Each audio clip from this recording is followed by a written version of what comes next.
노영민 비서실장께 질의하겠습니다. 촛불 전국 당시 군내 일부에서 박근혜 친위 쿠데타를 계획했다는 문건이 작년에 폭로되어 충격을 금치 못한 사건이 있었습니다.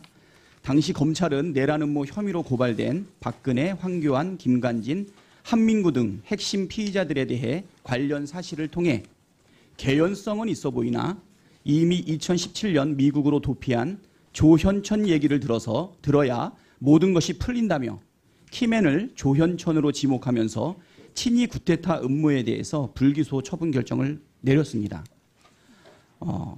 참여연대에 의해서 고발된 이 사건에 대해서 검찰이 도피 중인 조현천에게 책임을 모두 전가하고 덮어버린 것 아닌가라고 하는 의혹들이 굉장히 많은데 비서실장께서는 어떻게 생각하십니까?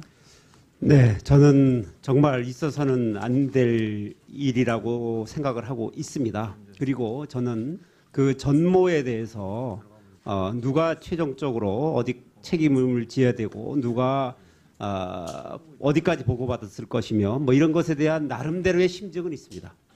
그렇지만 현실적으로 조현천 전 기무사령관으로부터 진술을 듣지 않고는 이 사건이 현실적으로 수사를 하기가 쉽지 않습니다. 예.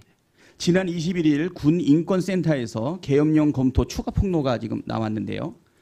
계엄령 검토 문건의 원본이라고 주장하는 문건이 추가로 폭로되었습니다. 내용 파악하고 계시죠? 네. 네, 뭐 10가지 버전이네 뭐 이런 여러 가지 말이 나오고 있지만 모든 보고서의 내용에 차이가 있다 할지라도 다각도로 여러 가지 형태로 검토되었다는 것은 분명한 사실인 것 같습니다.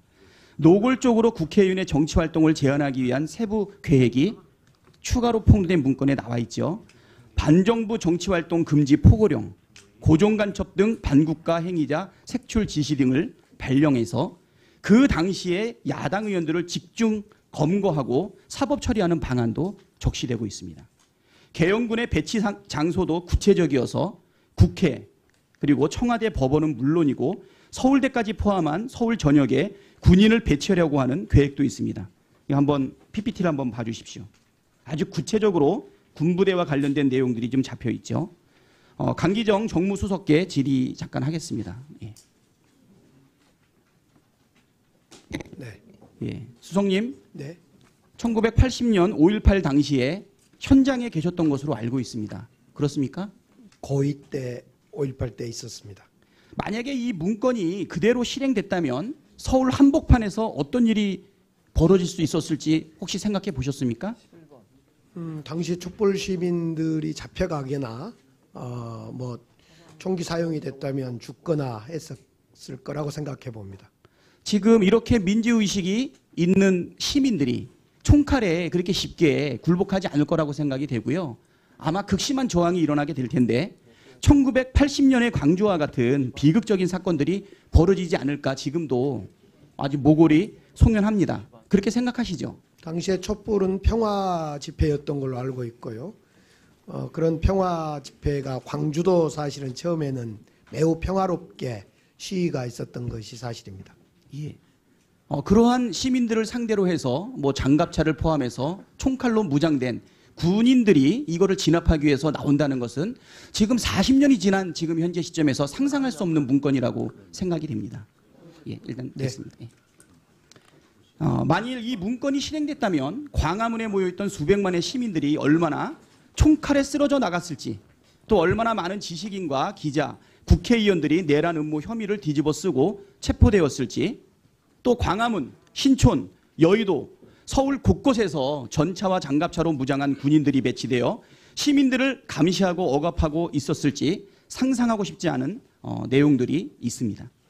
사상 유례 없이 평화로운 집회를 펼쳤던 촛불 시민들이 한순간에 총칼에 짓밟힐 수 있었던 엄청난 음모를 벌였는데도 군 검찰은 내란 음모가 아니라 허위 공문서 위조 작성 행사 따위로 기소를 했습니다. 민간 검찰은 수많은 문건 작성 실무자와 의사결정 과정에 있었던 사람들이 다 있는데도 불구하고 조현천 단 한 사람 얘기를 못 들어봤다는 이유로 불기소했습니다. 이거는 단순하게 뭐 국민 분열 뭐 이런 거로 사실은 덮을 수 있는 사건은 아니라고 생각이 됩니다. 비서실장님, 그런데도 불구하고 청와대는 아주 평온한 것처럼 보입니다. 이거 사안을 너무 안일하게 파악하고 있는 것 아닙니까? 안일하게 보고 있지 않습니다. 네, 아주 심각하게 보고 있습니다. 뭐 하셨습니까, 그러면 그동안? 네, 그 조현천 전 기무사령관의 국내 송환을 위해서 계속해서 노력하고 있습니다. 지금 이렇게 제2의 부마 항쟁이나 5.18이 벌어질 수 있었던 엄청난 사건들이 소리 소문 없이 덮여지고 있는 것은 아닌가, 많은 민주 시민들이 걱정하고 있습니다. 전두환이 부마 항쟁 당시에 무력 진압을 계획하고 회의를 주재한 사실들이 밝혀지고 있습니다. 이 부산에서는 실행하지 못했지만 광주에서 결국 실행해서 우리 현대사에 엄청난 비극을 초래하지 않았습니까? 친이 쿠데타를 모의한 이들이 아직도 혹시 국가의 녹을 먹고 있는지, 군 또는 국가기관 어디에서 일할 수 있다는 가능성도 생각해 볼 수 있습니다. 음지에서 만약 이들이 또 다른 변란을 꾸미고 있을지도 모르는데 계엄령 문건을 철저하게 재수사해야 된다고 생각이 됩니다. 어떻게 생각하십니까? 네, 아무튼 저희도 심각하게 생각하고 있습니다. 예. 지금 추가 폭로 문건 내용에는 계엄 선포 필요성 평가라는 항목에서 NSC를 중심으로 정부 부처 내 군 개입 필요성에 대한 공감대 형성이라는 표현이 나오고 있습니다. 이게 무슨 의미입니까? 공감대 형성. 네, 아마 정부 부처 내에 권력의 그 핵심 그 인너 서클에서 이 부분에 대해서 공감대가 뭐 형성되었다, 그런 것을 표현한 것 같습니다.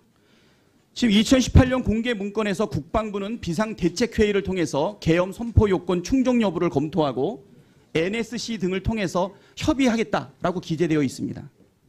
작년에 발표한 문건은 선포 절차를 검토 과정에서 NSC와 협의가 필요하다고 판단한 것이고요. 이번 발표 문건은 계엄령 필요성에 대해서 김대화와 NSC가 함께 교감하고 있다는 것으로 해석됩니다. 어떻게 생각하세요? 네, 그렇게 뭐 의혹을 가질 수 있다, 이렇게 생각합니다. 네, 보충 질의 때 해주시고.